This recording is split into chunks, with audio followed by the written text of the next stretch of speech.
So today is about 7 days after the initial injury, and so the first thing I'm going to do is record my range of motion. Generally, abduction still pretty painful. Not enjoying it too much. Forward flexion also quite painful. At the front of the, basically at the front of the shoulder there, where long headed bicep inserts at the labrum. Try the lift off, same thing. It hurts right where it stretches the long headed bicep. External rotation, same thing, irritating for the front right there.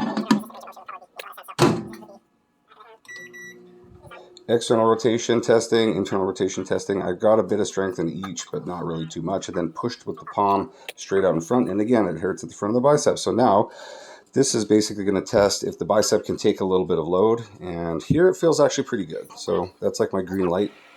And then we do the general shoulder warm up at the gym. So this is going to be very repetitive. It's external rotation, usually with a cable. Some kind of internal rotation, probably, in this case it was with a cable, but I'm going to bias more dumbbell in the future because I feel like it's much more effective. On your rear flies, basically, front flies, laterals straight out to the side, front raises straight out to the front, and again, more like dumbbell or band or cable rear flies as well. And then slowly I'll start to be including some other types of shoulder workouts, like basically just scapular bracing. These would be called arm bars, but we'll go over it later on. But for now, this is like the daily routine. This is something that I'm going to do pretty much every day in some capacity, at some volume level. And the goal is to basically just, right now, desensitize the area so that I can start moving through a full range of motion and contracting the muscles associated with the area with more efficiency, more and more efficiency over time.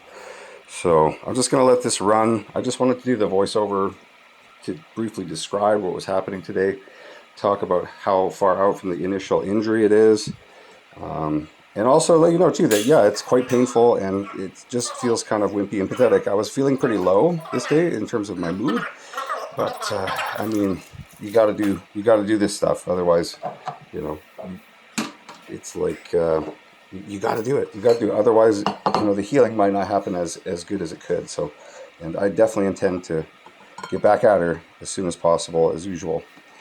So, got to stay busy. I guess I lied. I'm not gonna stop voice recording for now. This is forced internal and external rotation. The reason I chose this as a part of my routine here is because I'm having a very hard time doing the internal component here. But with the dumbbell, it helps pull me all the way through that range of motion. And external is pretty easy, but yeah, a deep internal like that, it's again really painful in the same spot. And if I tip my head up, it allows me to get the dumbbell all the way to the ground, and then I can put my head down, and it's like it stretches it out. I've been finding that it's a strange hack with this one. As long as I keep my head up, I get less stress at the front of the bicep. It's funny, even though it is kind of shoulder injury, it's long headed bicep. I'm fairly confident about that.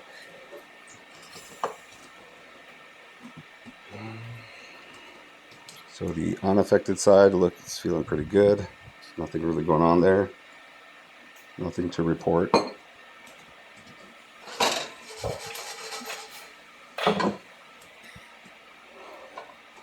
Then I believe the next thing I get into is the rear flies.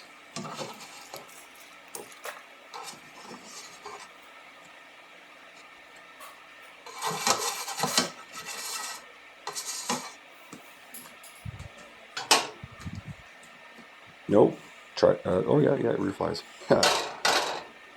Yeah, I'm really behind on recording. Well, not recording these. I'm really behind on posting these. I think I have like 3 done already, and it just takes a long time to go through and edit. Hats off to anybody who edits all their own stuff out there. I have to figure out a better way to do this, but for now, today, this is all I've got in me. So, sorry. Shoulder stuff is going well, though. I'll be honest too. I feel like doing as much as I can regularly, and then also paying attention to when I feel like I have done enough to take a couple days off. It's been good for me, honestly. Like it's the process,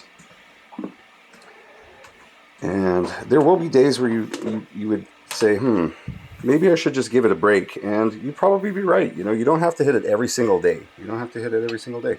Just try to hit it most days. I'm honestly going to say like 3 to 5 days a week. If you're going to do some other major training, I'd say it's a little less important. Sorry, I'm cooking eggs at the same time. If you're going to train something major, the shoulder stuff may be a little bit less critical because you're going to get a good systemic stimulus, mechanical load through the body. On days where you may be doing a little bit less, like I was going to say my speed days or velocity days in my powerlifting program, those are the days I'm probably going to lean pretty hard into this. You know, because the main work is going to be pretty light. And so I'll be able to afford to spend more energy on my shoulder, right?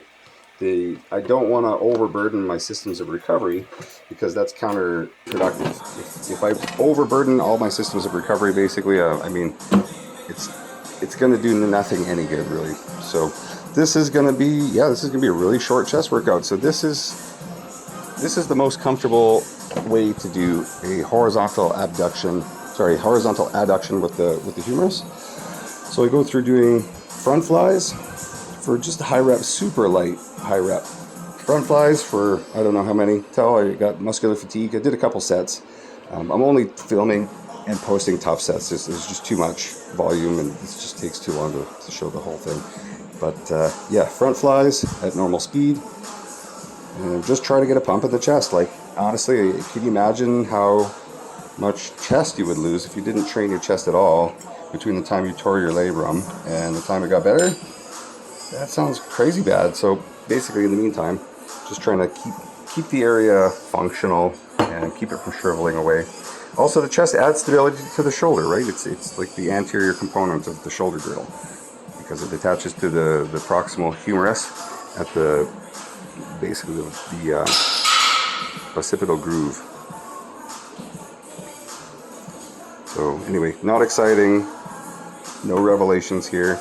Basically, the reason I chose this machine also is because I can grip the machine and my shoulder is in so much pain that keeping it up on its own steam, like keeping it out to the side up on its own steam and then bringing the shoulder across adds so much stress to it, and it didn't feel productive. So just grabbing the fixed machine, which is at a certain elevation, not having to worry about holding my arm up, but instead just worrying about having to grip the actual rubber handle there, was a nice workaround because that allowed me to focus more on the chest and less on keeping the arm up, right? Because it's that pathetic right now.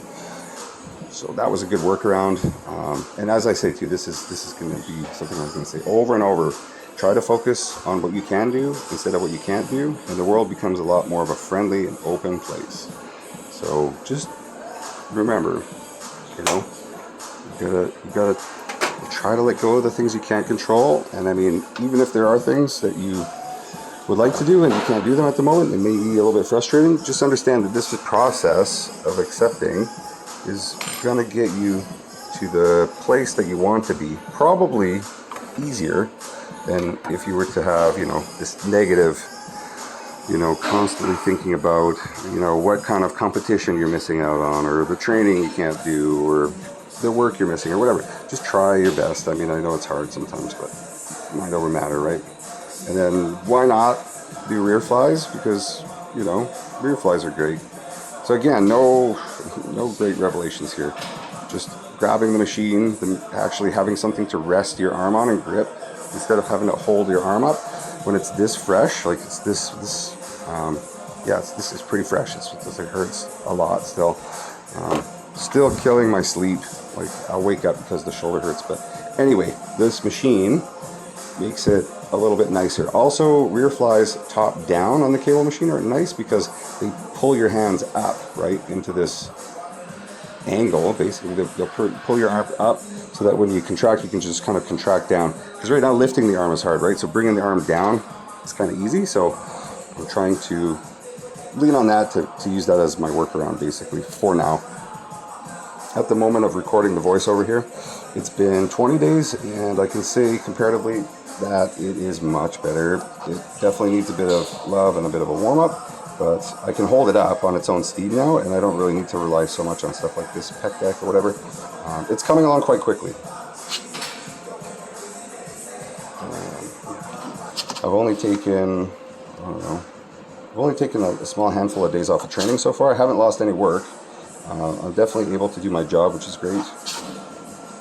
And yeah, things are coming along. So here what we have is, this is called, basically this is a Smith JM ladder. So basically what I'm trying to do is get my humerus into the position that I'm going to need it in for bench press. So maybe this is a little soon for trying to regain that range, but you're gonna have to get it back at some point if you're good, you know, if you want to do that, if you want to do that motion. So and again, this is a little early. I wouldn't advise most people to be trying to test that range of motion 7 days out, especially if it's a major injury. But I felt as long as I take it easy and as long as I don't blow anything out, sure, go for it. Also, I believe a gentleman asks me for a spot here, and I have to say, I'm sorry, I can't spot you because my left arm is not working properly right now. And man, that was bottom of the barrel embarrassing stuff. Yeah, I hope that never happens again. But yeah, as I come down anyway, what I'm feeling is an intense, here he goes, asking for the spot. Oh, sorry.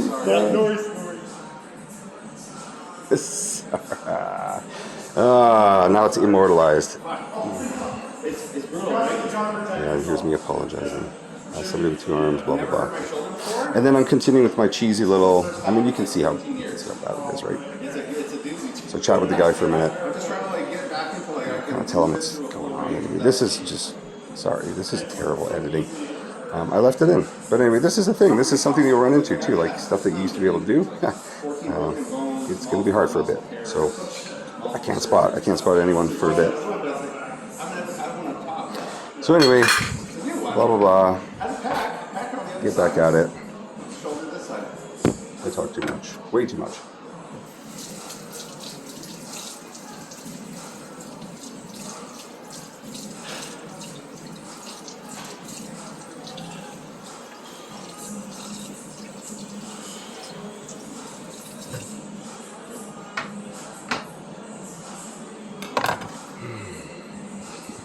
So anyway, yeah, continuation of the JM type press. I think this is going to be a really useful part of the rehab program. You can change a lot of things about this too. About like you can move the Smith up and down. You can angle your body a little further away if you need more pressure. That was a wince of pain in the, yeah, it just shot pain into my neck there. It was intense. But yeah, you can modify all kinds of things about this, and look how simple and easy it is, right? Like, it's gentle. This is for old people and really injured people. And I am really injured, so anyway, you just do what you can. Get through that range of motion. Try to feel the chest and tries working. And like, I get almost no stress on this area of the body, but even that much is like too much for the shoulder at the moment. But right, I'm just trying to get my chest to the bar. This is 7 days after, pretty much 24 hours like almost. That range, I need that range back. Right, I need it. So anyway, that's that. So I'll let myself talk, I guess. So anyway, to celebrate the 7-day anniversary, train the one of the hardest muscle groups to train right now is going to be chest, because horizontal humeral abduction is really painful. Internal and external rotation, when the humerus is in horizontal, super painful again, as I feel like I've demonstrated. I tried to get through all the ranges of motion that I'm going to need to access and that are limited at the moment. And I'm going to be serious. They are so far from pain-free, it's probably going to be quite a few weeks before they are even feeling like remotely good. But anyway, something that I'm finding more and more every time I go through this, with this left arm here, if I go through, you know what, I'm not even going to do it. If I go through, say you put your humerus horizontal and you go through external rotation and internal rotation, it's almost like, because there's 2 tubercles, there's a greater and lesser tubercle at the proximal humerus. And there's this ligament called the transverse humeral ligament, where your biceps, the long head of biceps, runs between these 2 tubercles, and it's supposed to keep it seated in there. And I'm almost feeling more and more like I just blew out transverse humeral ligament. I don't know if it's that painful, but it would make a lot of sense, because if it popped, now the biceps tendon is extremely irritated, and it's just like rolling in and out of that groove now. And there's no fix for that. There's no fix for that. You just deal with it.